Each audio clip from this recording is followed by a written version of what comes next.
Welcome to week 5 of sequences and series.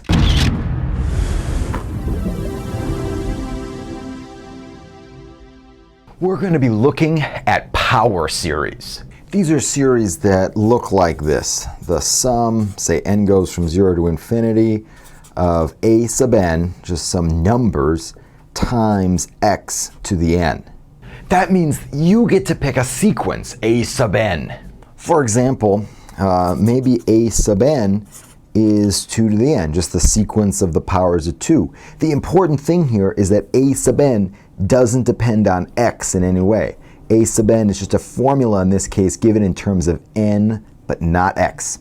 And from that sequence, you build the power series. Well, continuing with this example, if a sub n is 2 to the n, then the associated power series is the sum n goes from 0 to infinity of 2 to the n times x to the n.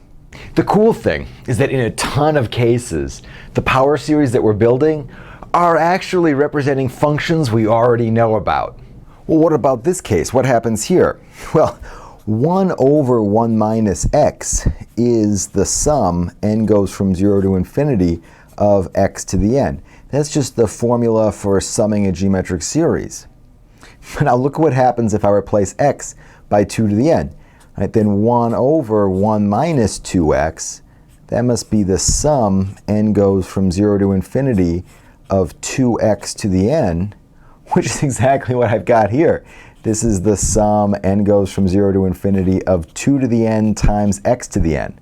So this mysterious seeming power series is actually just a complicated way of writing down this very reasonable seeming function, 1 over 1 minus 2x. The other cool thing is that power series are like polynomials. If I just write down the first few terms, right, I could just look at the first few terms of this series. It's 1 plus 2x plus 4x squared plus 8x cubed. If I truncate this series, I just get a polynomial.